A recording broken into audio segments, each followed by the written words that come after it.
The episode opens quietly one night in the royal palace. Queen Ahinoam, troubled by her deteriorating relationship with King Saul, wanders through the halls hoping to speak with him and perhaps repair their bond. Instead, she discovers a shocking scene, Saul lying with his new favorite concubine, Kezia. Ahinoam had long suspected that Kezia's influence was poisoning her husband's mind, and this confirms her fears. Yet, rather than confronting them in anger, Ahinoam decides to play the long game. She resolves to regain Saul's favor indirectly, using strategy and psychology rather than confrontation. Her plan is to appeal to Saul's ego, a weakness she knows well, and she sees David's rising fame as the perfect way to do so. The next morning, Ahinoam approaches Saul and his general, Abner, in court, pretending concern about David's growing power.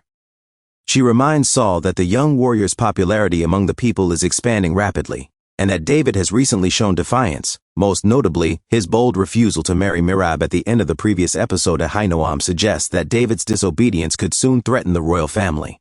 Saul, already harboring jealousy and fear toward David, readily agrees. Together they devise a plan that will rid Saul of his rival without public suspicion, send David on a deadly mission from which he will not return, ensuring his heroic death appears noble. Later that day, Saul summons David to court. Pretending to honor David's courage and his devotion to Michal, Saul claims he will now allow the two to marry. But first, David must prove his loyalty through one final mission for Israel. Without hesitation, David accepts, declaring that he would gladly die for his love and his king. His deep respect for Saul and devotion to Michal fuel his enthusiasm, blinding him to the danger ahead. Jonathan and Sarah's love story. Meanwhile, Jonathan travels to the village of Sarah, the woman he loves. Inspired by the Witch of Endor's earlier words to David, "Do not let a lie shape your life," Jonathan decides to follow his heart and confess his love. When he meets Sarah, he apologizes for his past failures, especially his indirect role in her brother's death, and admits that his affection for her is genuine. Sarah listens, conflicted.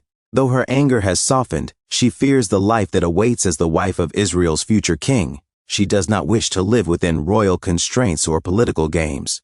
To reassure her, Jonathan reveals a shocking secret. The prophet Samuel has anointed David, not him, as the next king of Israel. Therefore, Jonathan will never ascend to the throne. Instead of being bitter, Jonathan admits that this revelation brings him peace. He prefers being a warrior and a good man to being a king. His honesty and humility moves Sarah deeply. The discovery of Saul's betrayal while court life devolves into intrigue. Danger looms on the battlefield.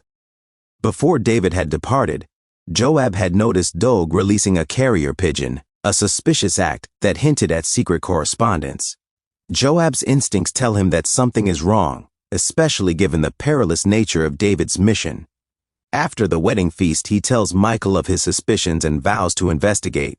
Joab confronts Doeg directly, resorting to violence when the man refuses to talk. Doeg taunts him, suggesting he should be grateful once David is gone, since Joab himself harbors feelings for Michal. But Joab refuses to betray his friend. He rushes to inform Jonathan of the treachery, and together they mobilize troops to rescue David from the trap laid by Saul. The battle at Beth-Hesh at the Philistine Forge, David and his men launch their surprise attack, only to discover that the enemy is already prepared. King Achish and King Daganor have set an ambush. The Israelites are trapped inside the... Thinking quickly, David devises a daring plan. He gathers the explosives near the gate and detonates them, blasting a path to freedom. As he and his soldiers fight their way out, David comes face to face with King Daganor. A fierce battle ensues and David kills him. Then, Achish reveals the bitter truth. Saul himself betrayed David, leaking the mission to ensure his death. Though wounded by the revelation, David refuses to turn his sword against his own king. Jonathan's forces arrive just in time, and together they rout the Philistines. Achish and his general Azor manage to flee, but David's victory is undeniable. Against all odds, he has survived the king's plot. David's triumphant return. Returning to Gibeah, David stands before Saul, triumphant, bloodied, and full of restrained fury. He announces that he has slain far more Philistines than commanded and throws down a bag of proof before the court. His words are measured but seething with pride and anger. Having fulfilled every impossible demand, David formally requests Michal's hand in marriage. Then, without waiting for Saul's reply, he leaves the court to see her. Despite knowing that Saul had tried to have him killed, David's heart remains gentle and loyal. When he proposes to Michal, he still asks if she truly wishes to marry him, and she, deeply moved, says yes. Ahinoam's downfall. David's glorious return spells ruin for Queen Ahinoam. Her attempt to manipulate Saul and eliminate David has disastrously backfired. Instead of weakening the young hero, her scheme has made him a living legend. The people of Israel now revere David even more, and whispers spread through the palace that Saul himself orchestrated the doomed mission.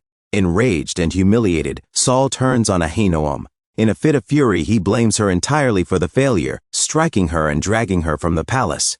In front of courtiers and servants, he strips her of her title and banishes her from the kingdom. Two of their children witness the brutal scene, Eshbal and Merab. Eshbal approaches his disgraced mother not with compassion but vengeance. He reminds her that she once exiled him from her favor, and now she suffers the same fate. Taking cold satisfaction in her downfall, he returns to the palace, leaving her weeping at the gates. Merab, however, stands frozen in grief. Watching her mother's expulsion, she silently absorbs the lesson Ahinoam leaves her with, to remain proud and unbroken, no matter the pain. As the queen disappears into the darkness, the episode closes on a powerful note: the downfall of one woman's ambition and the unstoppable rise of another figure destined to change Israel's fate, David.